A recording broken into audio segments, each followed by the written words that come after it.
Bapak dan anak kompak curi 77 lampu hias jalan.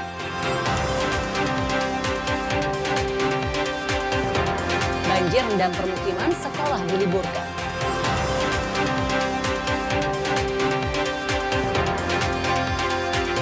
Wamendak pantau harga jelang Natal.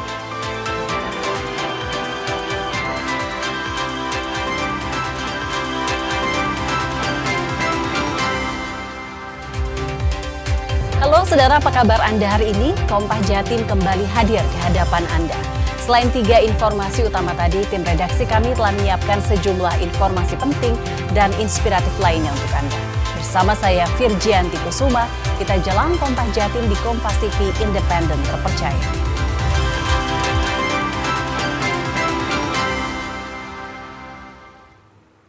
Kita buka dengan berita dari Surabaya. Aksi pencurian lampu hias di kawasan Kota Lama Surabaya yang viral di media sosial akhirnya terungkap.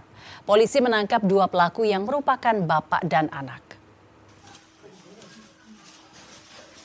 Unit Jatanras Satreskrim Polrestabes Surabaya menangkap pelaku pencurian lampu hias di kawasan Kota Lama setelah aksinya terekam jelas oleh kamera CCTV dan viral di media sosial.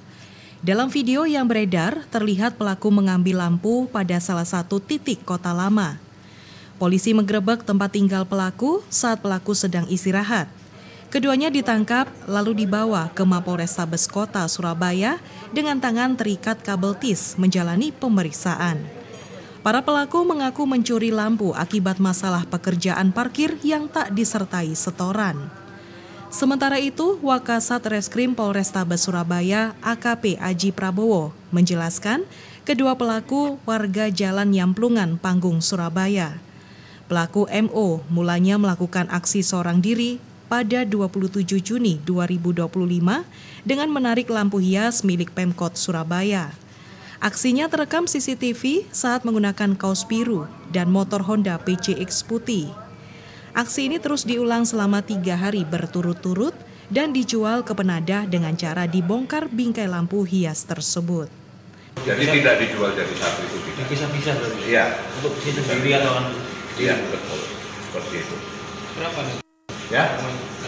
Untuk penjualan masing-masing lampu sekitar yang didapat Rp130.000. Itu sudah berapa biji yang dicuri oleh pelaku? Dari hasil pendalaman kita saat ini sementara ada sekitar 15. Setelah itu, MO mengajak ayahnya, MA, untuk menambah jumlah lampu curian. Selama 1 minggu, keduanya mencuri 15 lampu di Jalan Mliwis, Jalan Gelatik, dan Jalan Panggung. Total, kedua tersangka telah mencuri 77 lampu hingga meresahkan warga dan merusak wajah Kota Lama. Kedua pelaku dijerat pasal 362 dan 363 tentang pencurian dengan ancaman hukuman 7 tahun penjara. Tim Liputan Kompas TV, Surabaya, Jawa Timur. Sorotan lainnya bagi warga Kabupaten Jember, Jawa Timur yang mau bepergian dengan kendaraan bermotor, jangan lupa membawa kelengkapan surat dan memakai kendaraan bermotor yang sesuai standar. Pasalnya polisi tengah menggelar operasi Zebra Semeru yang menyasar pelanggar lalu lintas. Operasi Zebra Semeru jelang Natal dan Tahun Baru 2026 mulai digelar pada tanggal 17 hingga 30 November 2025. Kegiatan ini melibatkan 200 personel gabungan dari Polri, TNI, dan Dinas Perhubungan Kabupaten Jember, Jawa Timur. Dalam operasi Zebra Semeru, petugas akan memberikan sanksi tegas kepada pelanggar lalu lintas berupa tilang elektronik dan tilang manual. Tilang elektronik lebih banyak diberlakukan dibandingkan tilang manual dengan persentase 95%. Sedangkan tilang manual diberlakukan hanya pada pelanggaran yang berpotensi memicu terjadinya kecelakaan lalu lintas dan hanya bisa dilakukan oleh polisi perwira. Untuk persentase tindakan sebagaimana petunjuk dari Korlantas Polri, 95% ini dilaksanakan melalui etle dan 5% dilaksanakan tilang manual. Ini tujuannya untuk menghindari adanya pelanggaran oleh petugas di lapangan. Tujuannya kita dalam meningkatkan kesadaran masyarakat dalam berlalu lintas. Pengguna jalan sempat kaget dengan adanya operasi Zebra Semeru. Ya sempat kaget Pak, kira ada apa gitu. Nah, ternyata ada apa ini Pak? Penyuluhan tentang ini adanya operasi apa? Semeru ya, operasi Semeru. Gimana ini Pak, ada persiapan, Anda kan sebagai pengemudi ojol, seperti apa berkendaranya nanti persiapannya Pak? Ya mengikuti lah sesuai ini aturan lalu lintas, tidak boleh berboncengan dua, terus apa, helmnya harus standar SNI. Operasi Zebra Semeru digelar untuk meningkatkan kepatuhan masyarakat dalam berkendara sehingga angka kecelakaan lalu lintas dapat ditekan. Data dari Satlantas Polres Jember selama bulan Januari hingga Oktober 2025 sudah terjadi 1068 kecelakaan dengan korban meninggal dunia 234 orang dan luka ringan 1283 orang. Hernawan Mustika, Kompas TV Jember, Jawa Timur. Sementara itu di Kabupaten Madiun, tim gabungan Operasi Zebra Semeru 2025 digelar selama 2 pekan. Ada 215 personel diterjunkan untuk mengedukasi keselamatan, menciptakan ketertiban, dan menekan angka kecelakaan lalu lintas. Operasi Zebra tahun 2025 digelar secara serentak se-Indonesia selama 2 pekan ke depan. Operasi Zebra dimulai dari tanggal 17 dan berlangsung sampai tanggal 30 November 2025 mendatang. Di wilayah hukum Polres Madiun, Jawa Timur, sedikitnya ada sekitar 215 personel gabungan dari Polri, TNI, dan sejumlah instansi pemerintah daerah yang disiagakan pada Operasi Zebra Semeru. Operasi Zebra Semeru 2025 tidak hanya mengedepankan penegakan hukum semata, namun juga mengedepankan sosialisasi dan edukasi kepada masyarakat di dalam berlalu lintas. Sejumlah pelanggaran kasat mata seperti tidak memakai helm SNI dan sabuk keselamatan, melawan arus, melanggar rambu, melanggar marka, balap liar, sampai penggunaan knalpot bising menjadi fokus operasi. Ya baik, hari ini kita melaksanakan apel operasi gelar pasukan Operasi Zebra 2025 dengan melibatkan instansi terkait, ada dari TNI, Dinas Perhubungan, Pol PP, BPBD. Jadi selama 14 hari ke depan, terhitung mulai tanggal 17 sampai dengan 30 November, kita akan melaksanakan operasi Zebra. Ini dalam rangka kesiapan kita menjelang operasi lilin nanti di 2025. Ada pun beberapa sasaran tadi sudah kami sampaikan selaku pembina. Kami juga menyampaikan sambutan dari Kapolda Jawa Timur. Ada 7 sasaran, baik itu kendaraan yang melawan arus, tidak menggunakan helm, dan lain sebagainya. Operasi Zebra Semeru untuk meningkatkan kesadaran, ketertiban, dan keamanan pengguna jalan, serta untuk menekan angka laka lantas menjelang operasi lilin, Natal, dan Tahun Baru. Tim Liputan Kompas TV Madiun, Jawa Timur. Polres Kediri Kota juga menggelar apel kesiapan Operasi Zebra Semeru 2025.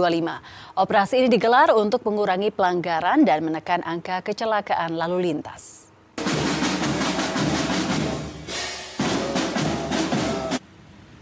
Kapolres Kediri Kota ini menggelar apel kesiapan petugas jelang Operasi Zebra Semeru 2025 di Mako Polres Kediri Kota. Satu persatu, petugas memeriksa kesiapan personil dan perlengkapan penunjang selama operasi.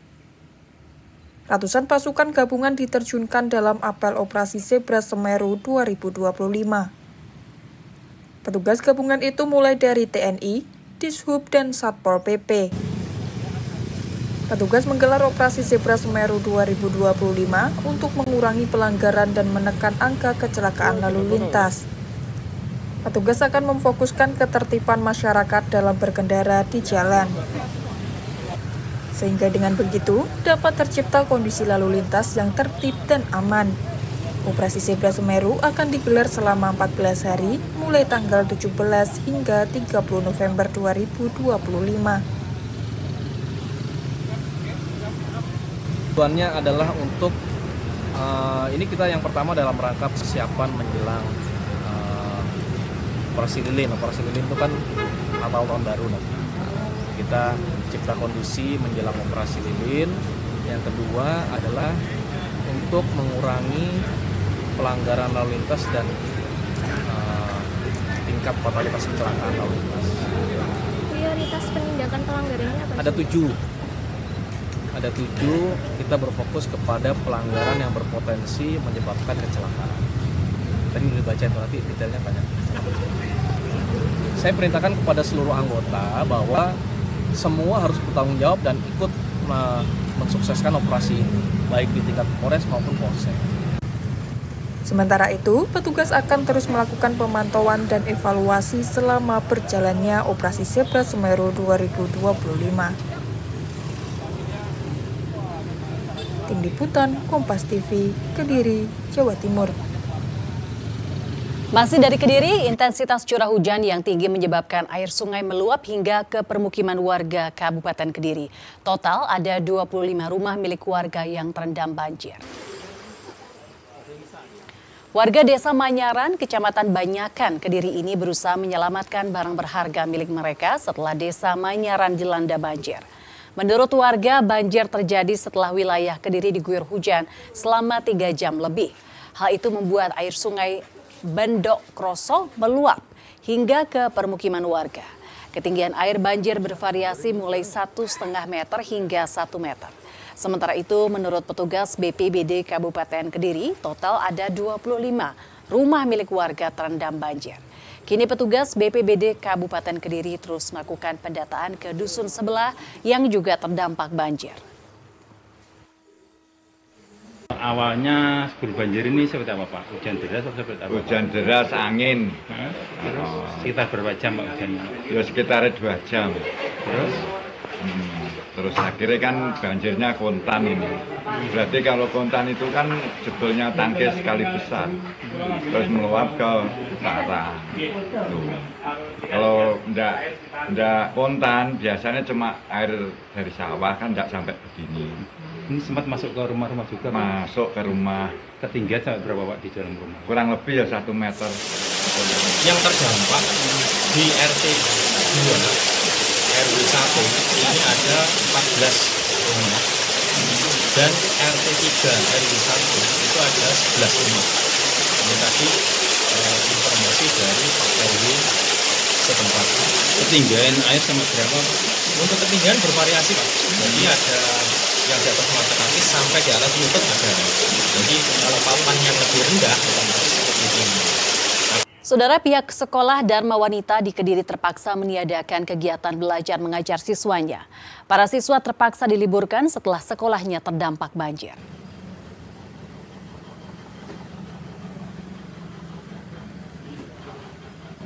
Sejumlah guru dari sekolah TK Dharma Wanita Manyaran 1 Kabupaten Kediri ini melakukan bersih-bersih bersama. Mereka membersihkan halaman sekolah yang kotor setelah semalam diterjang banjir. Kini pihak sekolah harus meniadakan kegiatan belajar dan mengajar selama 2 hari. Hal itu dilakukan oleh pihak sekolah setelah ruangan kelas kotor diterjang banjir. Para guru mengganti kegiatan belajar dengan bersih-bersih lingkungan sekolah terlebih dahulu. Sedangkan untuk 50 siswa terpaksa harus belajar di rumah masing-masing. Selain itu, para warga Dusun Putat juga melakukan pembersihan lingkungan rumahnya akibat banjir semalam. Petugas BPBD mencatat total ada 66 rumah yang ada di Desa Manyaran terdampak banjir. Namun kondisi warga saat ini telah membaik dan air banjir telah surut. Kelas-kelas jadi basah semuanya, kemudian kena linet itu, terus ini halaman juga licin juga, banyak lumpur-lumpurnya, sehingga kalau dimasukkan anak-anak kan bahaya juga, licin. Kemudian tempat mainan juga sekarang juga jadi becek seperti itu, banyak pasir-pasir yang kebawa banjir. Kegiatannya seperti apa? Untuk kegiatan anak-anak hari ini belajar di rumah, karena kalau masuk juga bahaya juga. Selama berapa hari Bu? Mungkin 2 hari sampai kondisi bisa lebih baik, jadi nggak licin, nggak jemek, kemudian alas-alas juga nggak basah. Sebelumnya, intensitas curah hujan wilayah Kediri tinggi kemarin sore hingga menyebabkan air sungai Bendok Rosok meluap ke permukiman warga Desa Manyaran. Tim Liputan Kompas TV, Kediri, Jawa Timur. 40 kelurahan di Malang masuk daerah rawan bencana. Nantikan informasi selengkapnya usai jeda berikut ini. Tetaplah bersama kami di Kompas Jatim.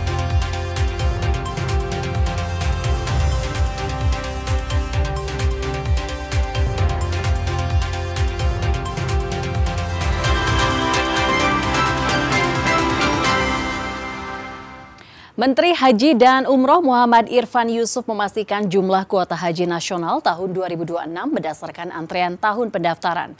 Hal ini dilakukan agar jumlah jemaah calon haji dari tiap daerah di Indonesia yang diberangkatkan bisa seimbang. Ibadah haji. Menteri Haji dan Umroh Muhammad Irfan Yusuf atau yang akrab disapa Gus Irfan melakukan sosialisasi kelembagaan dan persiapan penyelenggaraan ibadah haji tahun 2026 di Kantor Pusat Layanan Haji dan Umroh Terpadu Kota Surabaya. Gus Irfan bilang kuota haji tahun 2026 berdasarkan jumlah antrean pendaftaran. Pihak Kementerian Haji dan Umroh juga menyamakan batas antrean pendaftaran, yakni 26,4 tahun secara nasional. Hal ini agar jumlah calon jemaah haji dari tiap daerah yang siap diberangkatkan ke Tanah Suci bisa seimbang. Jumlah antrean jemaah calon haji pada tiap tahun berbeda, karena jumlah jemaah yang mendaftar di setiap daerah jumlahnya fluktuatif dan berbeda dengan tahun sebelumnya. Distribusi kuota haji kita tetapkan berdasarkan undang-undang itu menggunakan antrian. Kebetulan Jawa Timur ini dari 5,4 juta pengantri, Jawa Timur ini 1,2 juta, artinya memang terbesar. Artinya kalau tahu nanti pembagiannya Jawa Timur banyak itu ya karena memang antriannya banyak. Tapi jangan kemudian dianggap bahwa tahun ini Jawa Timur banyak, tahun berikutnya banyak terus. Karena tiap tahun ada fluktuasi. Informasi lainnya, tim kaji cepat dari Institut Teknologi 10 November Surabaya ITS kembali meninjau retakan tanah di Desa Mendak, Kabupaten Madiun. Tim melakukan pemetaan menggunakan teknologi LIDAR dan memberi solusi sistem peringatan dini sederhana untuk memantau pergerakan tanah. Kondisi tanah retak di Dusun Morosowo, Desa Mendak, Kecamatan Dagangan, Kabupaten Madiun, dipetakan tim ITS dipimpin pakar geologi Profesor Amin Widodo. Tim ini adalah tim kedua yang diterjunkan setelah tim pertama telah mengamati retakan tanah di lahan dan rumah warga. Kedatangan tim kaji cepat kedua ITS ini untuk memberikan sosialisasi terkait analisis ancaman longsor, penyebab dan langkah yang harus dilakukan saat terjadi bencana. Tim kaji cepat ini memberikan contoh pembuatan dan pemasangan sistem peringatan dini longsor atau early warning system sederhana dari pipa yang diberi tanda. Fungsinya untuk mengecek pergerakan tanah setiap hari. Pertama sosialisasi terkait dengan longsor tadi, yang longsor itu penyebabnya apa, terus apa yang harus kita lakukan. Terus yang kedua kita memberi contoh bagaimana memasang peringatan dini untuk longsor. Jadi kita beri semacam peragaan tadi, sehingga harapannya nanti dari Bapak BPBD, dari tes tanah yang ada di sini membuat alat itu, sehingga orang yang mempunyai rumah tadi bisa melihat, oh ini bertambah nih tiap harinya, seperti itu. Sehingga mereka menjadi lebih waspada. Akan diaplikasikan di wilayah sini, yang terutama di dusun apa Ibu? Morosowo yang bagaimana juga sudah ada retakan di sini, dan tadi sudah juga ditinggal alatnya yang sederhana EWS tadi sudah ditinggal dari tim ITS, nanti mungkin langsung juga akan dipasang di titik-titik yang ada retakan tanah di sini. Mulai kapan nanti pemasangan dan kemudian ada berapa titik mungkin yang dipasang? Mungkin dalam minggu ini langsung akan dipasang. 1-2 hari ini mungkin nanti dari desa dan dari Istana dan juga nanti dari kami dari BPBD juga ikut membantu. Sementara itu, BPBD Kota Malang telah melakukan pemetaan kawasan rawan bencana. Hasilnya 40 kelurahan di Kota Malang masuk dalam kawasan rawan bencana. BPBD Kota Malang melakukan upaya memperkuat mitigasi bencana, salah satunya melakukan pemetaan di Kota Malang. Dari kondisi geografis dan jumlah kepadatan penduduk, BPBD Kota Malang telah melakukan pemetaan kawasan yang masuk dalam daerah rawan bencana terlebih saat memasuki musim hujan seperti saat ini. Kepala BPBD Kota Malang, Prayitno, menjelaskan dari 57 kelurahan yang ada di Kota Malang, 40 diantaranya masuk dalam peta rawan bencana. Dengan peta kerawanan bencana tersebut, pihaknya juga telah menyiapkan skema penanganan bencana seperti prioritas bantuan logistik dan jalur evakuasi jika terjadi bencana. Sosialisasi kepada warga juga tak kalah penting dalam kondisi cuaca ekstrim seperti saat ini.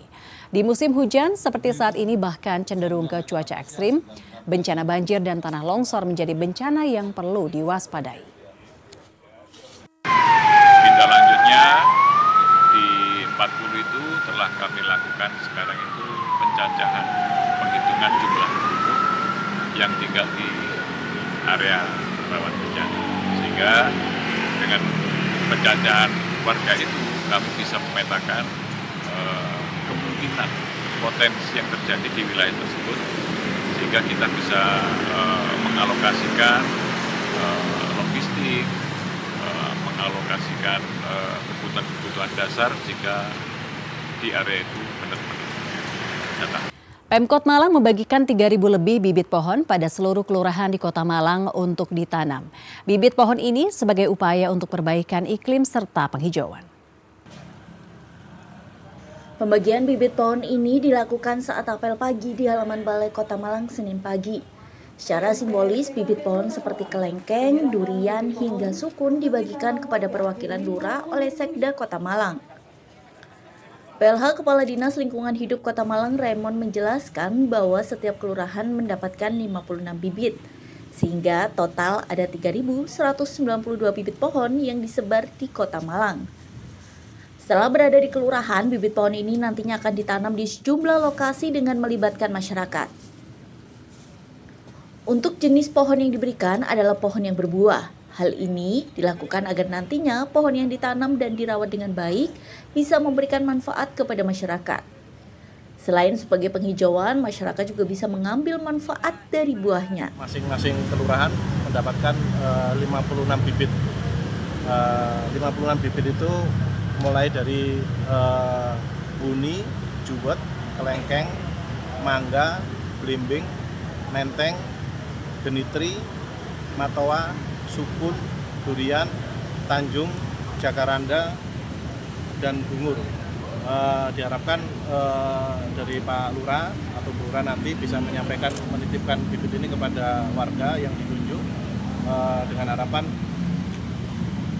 selain untuk menambah perbaikan iklim di Kota Malang, juga untuk memberikan sesuatu kepada masyarakat yang bermanfaat.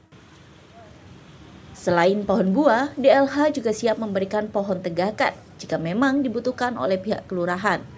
Dalam pembagian pohon tersebut, Sekda Kota Malang juga mengingatkan kepada lurah untuk benar-benar merawat bibit pohon yang ditanam. Tim Liputan, Kompas TV Malang, Jawa Timur. Maraknya kejadian tanah longsor mendorong Himpunan Mahasiswa Teknik Sipil Institut Teknologi 10 November Surabaya menggelar lomba membuat prototipe MSE wall atau dinding penahan tanah yang diperkuat dengan bahan geosintetik. Teknik yang dihasilkan nantinya dapat menjadi salah satu metode yang dapat dimanfaatkan guna pencegahan tanah longsor seperti yang terjadi di Cilacap dan beberapa daerah lainnya. Puluhan mahasiswa dari berbagai universitas di Indonesia beradu tangkas membuat prototipe Mechanically Stabilized Earth MSE wall atau dinding penahan tanah yang diperkuat dengan bahan geotekstil non-woven dalam kompetisi Geoteknik 2025 di Institut Teknologi 10 November Surabaya.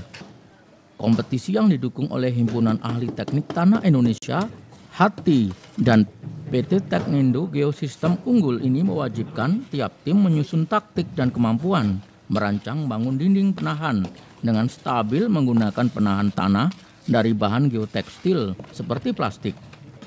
Kompetisi ini bertujuan melatih kecermatan menghitung dan menganalisis jenis massa tanah hingga struktur tanah yang nantinya dapat diimplementasikan di dataran tinggi atau daerah rawan longsor.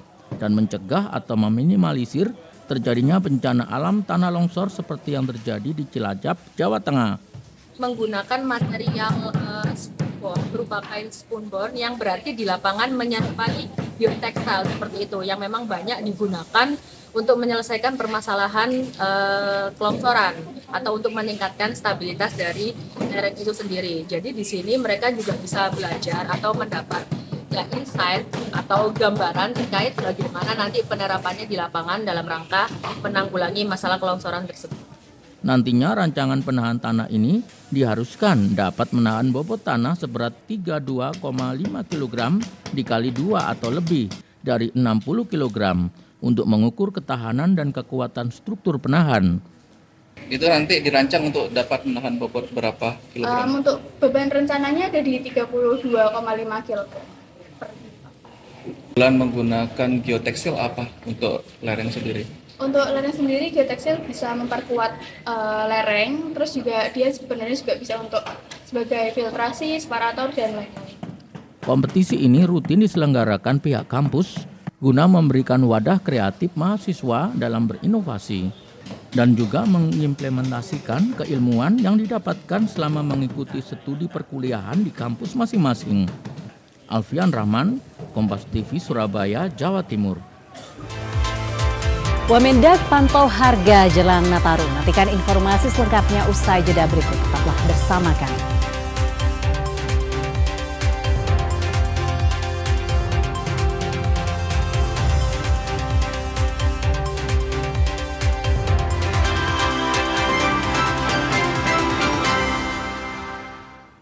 Saudara Wakil Menteri Perdagangan memantau harga kebutuhan pokok di Pasar Besar Kota Madiun.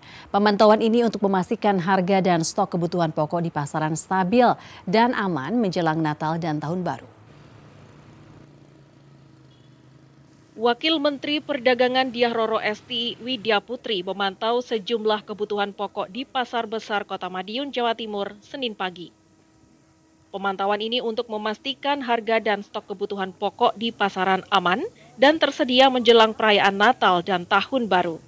Dari pantauan tersebut, harga kebutuhan pokok seperti minyak kita, beras, bawang merah, bawang putih, hingga daging sapi dan ayam masih relatif stabil. Wamendak mengatakan jikalau ada kebutuhan pokok yang dijual di atas harga acuan atau harga eceran tertinggi akan menjadi catatan dan diperbaiki distribusinya. Salah satu langkah kami dari pemerintah pusat untuk memastikan, yang pertama harus memastikan bahwa harga aman dan stabil. Kalaupun ada harga yang di atas harga acuan atau harga eceran tertinggi, kita nanti akan catat ya di mana saja wilayahnya, lalu kemudian kita akan memapping bagaimana untuk memperbaiki distribusinya. Tapi tidak kalah penting kerjasama dengan pemerintah daerah untuk juga melakukan stabilisasi harga. Jadi saya apresiasi kalau di depan tadi ada apa Pak namanya? Warung tekan inflasi. Warung tekan inflasi. Nah ini salah satu inovasi menurut saya ya, yang belum tentu kota lain juga memiliki. Nah maka di Kota Madiun ternyata ada, maka ini kita apresiasi. Salah satu pedagang mengatakan secara keseluruhan harga kebutuhan pokok seperti beras, minyak, bawang, hingga telur saat ini memang masih stabil. Namun biasanya saat mendekati hari besar seperti Natal dan Tahun Baru, akan terjadi kenaikan harga meski tidak begitu signifikan. Harga-harga kebutuhan pokok di pasar ini seperti apa? Kelihatannya stabil ya Mas, nggak ada perubahan. Masih stabil ya Bu ya? Iya. Termasuk itu beras SPHP, ya, minyak kita? Ya, minyak kita juga. Tapi dari Bulog itu kan harganya agak murah. Tapi kalau beli di luar itu mahal. Ya. Kalau beras SPHP dijual berapa sih? 60. 60. Kalau minyak kita per liter? Minyak kita 15.500. Kementerian juga akan terus bekerja sama dengan pemerintah daerah dalam menjaga kestabilan harga pangan agar kebutuhan pokok harian masyarakat tetap terpenuhi. Tim Liputan, Kompas TV Madiun, Jawa Timur. Rumah Sakit Umum Daerah Abdur Rahim Situbondo menerima dana bagi hasil cukai hasil tembakau tahun 2025. Dana tersebut digunakan untuk meningkatkan pelayanan kesehatan melalui pengadaan alat medis dan penunjang farmasi. Pemanfaatan dana bagi hasil cukai hasil tembakau tahun 2025 di RSUD Abdurrahim Situbondo berfokus pada pengadaan sejumlah alat medis penting. Rumah sakit milik pemerintah daerah ini menggunakan dana untuk pembelian alat kesehatan, bahan habis pakai, dan obat-obatan farmasi. Di antaranya penambahan alat penunjang operasi untuk poliurologi, jantung, dan ortopedi. Tambahan alat operasi ini untuk meningkatkan kinerja tenaga medis dalam penanganan pasien. Dalam bidang farmasi, dana DBHCHT juga digunakan untuk pengadaan obat-obatan dengan pergerakan cepat, terutama untuk kasus darurat dan penyakit kronis yang sering dibutuhkan pasien, serta penambahan alat habis pakai seperti handscoon, masker, dan perban sebagai prioritas dalam mendukung pelayanan tim medis. Kalau untuk obat-obatan dan alat habis pakainya itu kami ambil untuk obat-obat yang fast moving. Jadi obat yang benar-benar untuk untuk pergerakannya itu cepat. Jadi untuk macam-macam sih. Terutama untuk obat-obat yang darurat, golongan darurat, kemudian untuk obat-obat kronis, untuk pasien kronis. Jadi bermacam-macam obat kronis. Kemudian kalau alat habis pakainya ya untuk kebutuhan habis pakai seperti handscoon, masker, dan yang fast moving lainnya. Total anggaran DBHCHT kurang lebihnya 4,3 M. Jadi yang untuk alket itu ada 1 M, kemudian 3,3 M-nya itu untuk obat dan bahan habis pakai. Yang alket itu 1 alat V-scan itu untuk jantung, kemudian ada 2 alat urologi, kemudian 1 alat untuk ortopedi. Kemudian yang obat-obat dan bahan habis pakai ya terutama yang memang benar-benar kita butuhkan untuk RSAR pada tahun ini. Melalui peningkatan fasilitas dan layanan kesehatan, RSUD Abdurrahim Situbondo menargetkan peningkatan kepuasan pasien dan efisiensi layanan. Kedepannya, rumah sakit ini berkomitmen terus berinovasi dan menjaga kualitas pelayanan bagi masyarakat Situbondo. Rendra Farandika, Kompas TV Situbondo, Jawa Timur. Master Baker Indonesia Competition ketiga kembali digelar di Surabaya.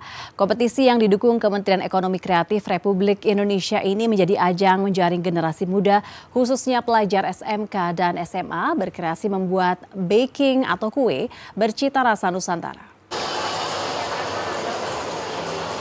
Ajang bergengsi Master Baker Indonesia Competition ketiga digelar di salah satu pusat perbelanjaan di kota Surabaya. Kompetisi ini berlangsung selama 2 hari, tanggal 14 hingga 15 November. Mengusung tema Flavorful Indonesia, kompetisi ini mendorong para peserta untuk memadukan bahan lokal dan resep tradisional ke dalam kreasi baking modern. Sebanyak 12 peserta terbaik dari SMK dan SMA sederajat berkompetisi ketat. Beragam tantangan dihadirkan, mulai dari replikasi dessert tradisional, seperti es teler, pembuatan dessert box buah nangka, hingga tantangan misteri estafet, di mana peserta harus mengolah buah-buahan acak menjadi kreasi inovatif dalam waktu 90 menit. Kompetisi tahun ini juga berkolaborasi dengan salah satu universitas di Surabaya, serta mendapat dukungan langsung dari Kementerian Ekonomi Kreatif RI. Lomba baking untuk anak SMA, SMK sederajat. Fokusnya kita itu untuk cari talenta-talenta muda di sekolah-sekolah ini. Kebanyakan kan anak SMA atau SMK setelah lulus juga biasanya banyak yang cari kerja juga, atau ada yang sekolah di luar, tapi mereka masih belum tahu spesialisnya mereka di mana, spesialnya di mana. Tujuannya kita mau keluarkan talenta itu, dan talenta-talenta ini juga bisa mungkin diserap sama lapangan kerja yang terbaik. Seperti itu. Ini perlombaannya yang berapa, Pak? Ini perlombaannya yang ketiga, ini season ketiga. Dewan juri menerapkan 3 kriteria utama dalam penilaian, yaitu rasa, kebersihan, dan keterampilan. Salah satu Dewan juri Master Chef Stephanie Jane menyebut kualitas peserta tahun ini meningkat, ditandai dengan keberanian mereka menggunakan bahan lokal. Setelah melalui proses penilaian yang ketat, gelar juara 1 berhasil diraih oleh peserta dari SMK 17 Agustus 1945 Surabaya. Pasangan pemenang Rianti Primaningsih dan Felita Atia mengaku bangga atas pencapaian ini. Senang banget, kita nggak nyangka bisa dapat juara 1, alhamdulillah juga. Terus lancar dari babak 1 sampai babak 3. Semoga Master Baker lancar terus. Nanti untuk tahun depan ada harapannya? Semoga sekolah kami juga bisa menang juara 1. Semoga kesalahan kayak kurangannya di season ini bisa bagus nanti. Kompetisi Master Baker Indonesia ketiga diharapkan terus mendorong generasi muda agar menciptakan kreasi kuliner berkualitas, sekaligus menjaga dan memperkenalkan kekayaan rasa Indonesia. Tim Liputan, Kompas TV Surabaya, Jawa Timur. Bapak dan anak kompak curi 77 lampu hias jalan. Nantikan informasi selengkapnya usai jeda berikut. Tetaplah bersama kami di Kompas Jati.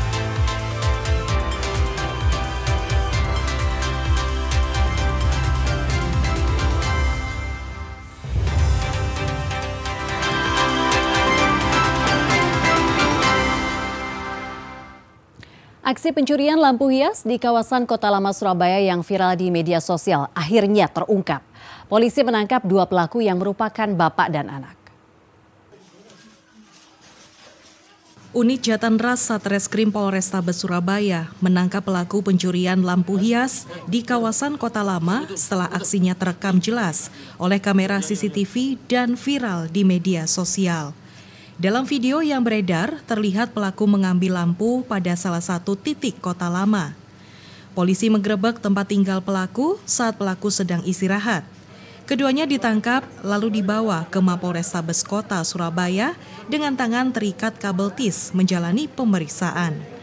Para pelaku mengaku mencuri lampu akibat masalah pekerjaan parkir yang tak disertai setoran. Sementara itu, Wakasat Reskrim Polrestabes Surabaya AKP Aji Prabowo menjelaskan kedua pelaku warga Jalan Yamplungan, Panggung, Surabaya. Pelaku MO mulanya melakukan aksi seorang diri pada 27 Juni 2025 dengan menarik lampu hias milik Pemkot Surabaya. Aksinya terekam CCTV saat menggunakan kaos biru dan motor Honda PCX putih. Aksi ini terus diulang selama 3 hari berturut-turut dan dijual ke penadah dengan cara dibongkar bingkai lampu hias tersebut. Jadi tidak dijual jadi satu itu tidak. Bisa-bisa berarti? Iya. Untuk itu sendiri atau? Iya, betul. Seperti itu. Berapa nih? Ya. Untuk penjualan masing-masing lampu sekitar yang didapat Rp130.000. Itu sudah berapa biji yang dicuri oleh pelaku? Dari hasil pendalaman kita saat ini sementara ada sekitar 15. Setelah itu MO mengajak ayahnya MA untuk menambah jumlah lampu curian. Selama 1 minggu, keduanya mencuri 15 lampu di Jalan Meliwis, Jalan Gelatik, dan Jalan Panggung. Total, kedua tersangka telah mencuri 77 lampu hingga meresahkan warga dan merusak wajah Kota Lama. Kedua pelaku dijerat pasal 362 dan 363 tentang pencurian dengan ancaman hukuman 7 tahun penjara. Tim Liputan Kompas TV, Surabaya, Jawa Timur. Saudara, pihak Sekolah Dharma Wanita di Kediri terpaksa meniadakan kegiatan belajar mengajar siswanya. Para siswa terpaksa diliburkan setelah sekolahnya terdampak banjir.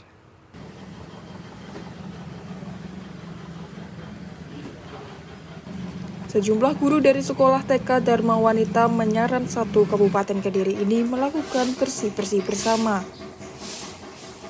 Mereka membersihkan halaman sekolah yang kotor setelah semalam diterjang banjir. Kini pihak sekolah harus meniadakan kegiatan belajar dan mengajar selama 2 hari. Hal itu dilakukan oleh pihak sekolah setelah ruangan kelas kotor diterjang banjir. Para guru mengganti kegiatan belajar dengan bersih-bersih lingkungan sekolah terlebih dahulu. Sedangkan untuk 50 siswa terpaksa harus belajar di rumah masing-masing. Selain itu, para warga Dusun Putat juga melakukan pembersihan lingkungan rumahnya akibat banjir semalam. Petugas BPBD mencatat total ada 66 rumah yang ada di Desa Menyaran terdampak banjir. Namun kondisi warga saat ini telah membaik dan air banjir telah surut. Kelas-kelas jadi basah semuanya, kemudian kena linet itu, terus ini halaman juga licin juga, banyak lumpur-lumpurnya, sehingga kalau dimasukkan anak-anak kan bahaya juga, licin. Kemudian tempat mainan juga sekarang juga jadi becek seperti itu, banyak pasir-pasir yang kebawa banjir. Kegiatannya seperti apa? Untuk kegiatan anak-anak hari ini belajar di rumah, karena kalau masuk juga bahaya juga. Selama berapa hari, Bu? Mungkin 2 hari sampai kondisi bisa lebih baik, jadi nggak licin, nggak jemek, kemudian alas-alas juga nggak basah. Sebelumnya, intensitas curah hujan wilayah Kediri tinggi kemarin sore hingga menyebabkan air sungai Bendo Krosok meluap ke permukiman warga Desa Manyaran. Tim Liputan Kompas TV, Kediri, Jawa Timur. Maraknya kejadian tanah longsor mendorong Himpunan Mahasiswa Teknik Sipil Institut Teknologi 10 November Surabaya menggelar lomba membuat prototipe MSE Wall atau dinding penahan tanah yang diperkuat dengan bahan geosintetik. Teknik yang dihasilkan nantinya dapat menjadi salah satu metode yang dapat dimanfaatkan guna pencegahan tanah longsor, seperti yang terjadi di Cilacap dan beberapa daerah lainnya. Puluhan mahasiswa dari berbagai universitas di Indonesia beradu tangkas membuat prototipe Mechanically Stabilized Earth MSE Wall atau dinding penahan tanah yang diperkuat dengan bahan geotekstil non-woven dalam kompetisi Geoteknik 2025 di Institut Teknologi 10 November Surabaya. Kompetisi yang didukung oleh Himpunan Ahli Teknik Tanah Indonesia, HATI, dan PT Teknindo Geosistem Unggul ini mewajibkan tiap tim menyusun taktik dan kemampuan merancang bangun dinding penahan dengan stabil menggunakan penahan tanah dari bahan geotekstil seperti plastik. Kompetisi ini bertujuan melatih kecermatan menghitung dan menganalisis jenis massa tanah hingga struktur tanah yang nantinya dapat diimplementasikan di dataran tinggi atau daerah rawan longsor dan mencegah atau meminimalisir terjadinya bencana alam tanah longsor seperti yang terjadi di Cilacap, Jawa Tengah. Menggunakan material berupa kain spunbone yang berarti di lapangan menyerupai biotekstil seperti itu, yang memang banyak digunakan untuk menyelesaikan permasalahan kelongsoran atau untuk meningkatkan stabilitas dari lereng itu sendiri. Jadi di sini mereka juga bisa belajar atau mendapat insight atau gambaran terkait bagaimana nanti penerapannya di lapangan dalam rangka menanggulangi masalah kelongsoran tersebut. Nantinya rancangan penahan tanah ini diharuskan dapat menahan bobot tanah seberat 32,5 kg dikali 2 atau lebih dari 60 kg untuk mengukur ketahanan dan kekuatan struktur penahan. Itu nanti dirancang untuk dapat menahan bobot berapa kilogram? Untuk beban rencananya ada di 32,5 kg. Bulan menggunakan geotekstil apa untuk lereng sendiri? Untuk lereng sendiri geotekstil bisa memperkuat lereng, terus juga dia sebenarnya juga bisa untuk sebagai filtrasi, separator dan lain-lain. Kompetisi ini rutin diselenggarakan pihak kampus guna memberikan wadah kreatif mahasiswa dalam berinovasi dan juga mengimplementasikan keilmuan yang didapatkan selama mengikuti studi perkuliahan di kampus masing-masing. Alfian Rahman, Kompas TV Surabaya, Jawa Timur. Parade marching band di jalanan kota Jember akan kami hadirkan usai jeda berikut. Tetaplah bersama kami di Kompas Jatim.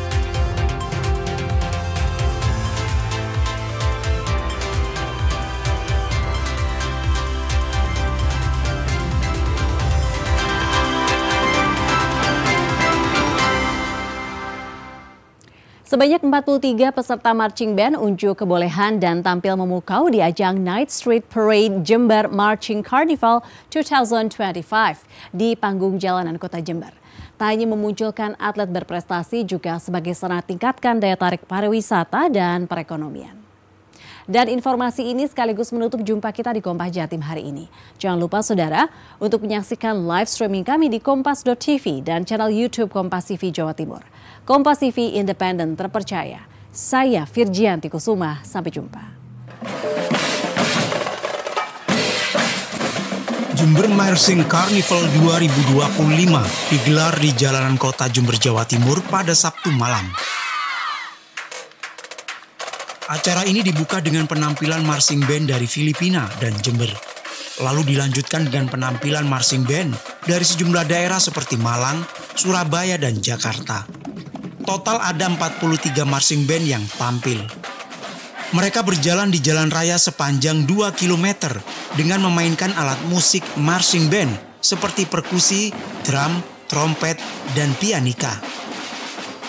Permainan alat musik ini diiringi dengan koreografi sesuai karakter masing-masing.